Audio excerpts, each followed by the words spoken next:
Bonjour et bienvenue à toutes et à tous. La course à pied, c'est formidable, mais les blessures, c'est quand même un souci fréquent pour beaucoup de coureurs. Alors, comment est-ce que la technologie peut nous aider à comprendre ce qui se passe vraiment là dans nos pieds et peut-être à prévenir ces blessures? Aujourd'hui, on se penche sur une revue systématique assez pointue sur le sujet. Le titre, c'est A Systematic Review of Finite Element Analysis in Running Footwear Biomechanics. Insights for Running-Related Musculoskeletal Injuries. C'est paru en 2025 dans le Journal of Sports Science and Medicine, volume 24. Les auteurs sont Yang Song, Swan Jensen et leurs collègues. Notre objectif aujourd'hui, décrypter un peu comment ces simulations informatiques, cette fameuse analyse par éléments finis, comment ça aide à étudier l'interaction complexe entre le pied et la chaussure. Et surtout, qu'est-ce que ça implique pour la conception des chaussures de demain et la prévention des blessures? On y va. Donc oui, la course est très populaire, mais les blessures musculo-squelettiques, les RRMI, comme on dit parfois, touchent vraiment pas mal de monde.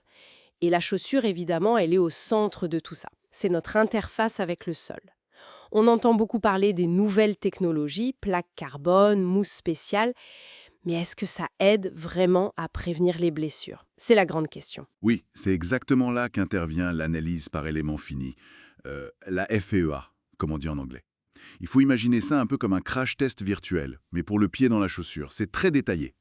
Ça nous permet de simuler, de visualiser les contraintes, les forces, les déformations à l'intérieur même du pied, sur les os, les tissus mous, pendant l'impact, pendant la course.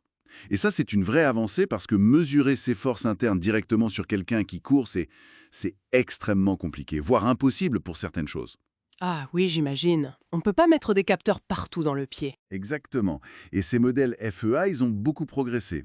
Au début, c'était, on va dire, des formes géométriques assez simplifiées. Maintenant, avec l'imagerie médicale, le scanner CT, l'IRM, on arrive à créer des modèles 3D beaucoup plus réalistes, très fidèles à l'anatomie de la personne, et même personnalisés, en intégrant la chaussure autour du pied. C'est assez poussé. D'accord. Et concrètement alors, avec cette précision accrue, qu'est-ce que ça nous apprend Il y a des exemples dans la revue? Oui, oui, tout à fait. Par exemple, plusieurs études montrent comment les caractéristiques de la semelle intermédiaire, sa dureté, son épaisseur, même son usure, comment ça influence directement les contraintes dans le talon, par exemple.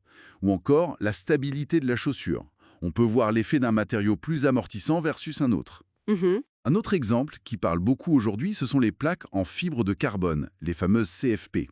Ben, les simulations suggèrent qu'en jouant sur l'épaisseur de la plaque, sa position dans la semelle, plus haute, plus basse, ou sa courbure, on pourrait potentiellement mieux répartir la pression sous l'avant-pied. Ah oui. L'objectif serait de diminuer le stress mécanique sur les os métatarsiens et donc peut-être réduire le risque de fracture de fatigue à ce niveau-là. Donc on teste virtuellement l'effet de ces innovations sur les structures internes du pied en fait. C'est ça, c'est l'idée.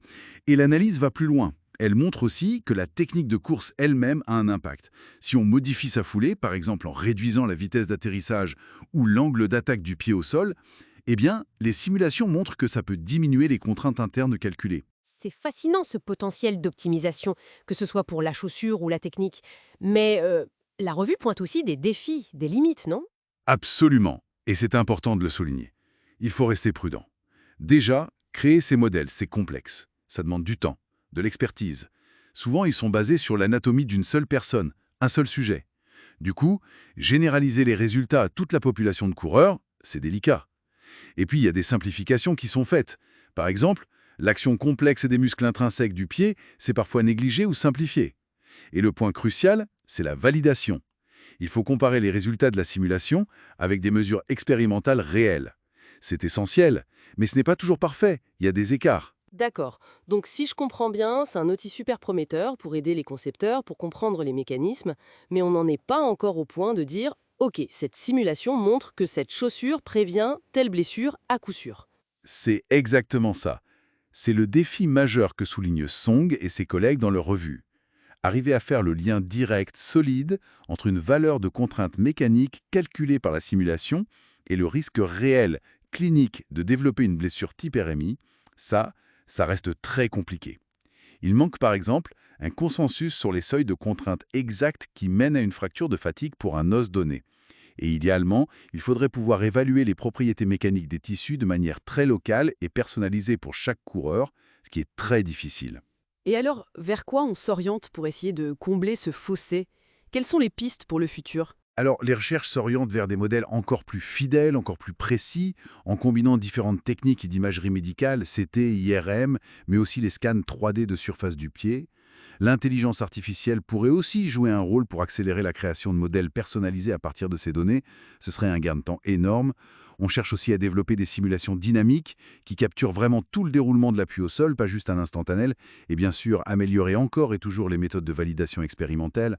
L'objectif ultime, c'est vraiment de pouvoir passer de la simulation mécanique à une prédiction utile du risque clinique individuel. Bon, pour résumer un peu tout ça, l'analyse par élément fini, c'est clairement un outil puissant. Ça nous donne un aperçu assez inédit des forces qui s'exercent dans notre pied quand on court avec nos chaussures.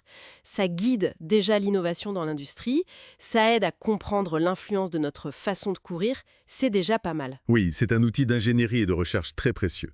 Mais le point clé à retenir, c'est que même si on arrive à simuler ces forces internes avec de plus en plus de précision, traduire ces chiffres, ces données mécaniques, en une prédiction fiable du risque de blessure pour une personne donnée, ça reste le grand défi actuel. Et ça pose une question intéressante pour l'avenir. Comment, et surtout quand, est-ce que ces technologies vont vraiment permettre une conception de chaussures ou des conseils d'entraînement qui soient véritablement individualisés et préventifs? On n'y est pas encore tout à fait. Une perspective très intéressante. Pour celles et ceux qui voudraient creuser les aspects scientifiques plus en détail, on vous recommande vivement la lecture de l'article original de Yang Sung et ses collaborateurs. Il est paru, je le rappelle, dans le Journal of Sport Science and Medicine. Vous trouverez les références exactes dans la description. Voilà pour aujourd'hui. N'oubliez pas de vous abonner et d'activer les notifications pour ne rien manquer de nos prochaines analyses de sources. Merci et à très bientôt.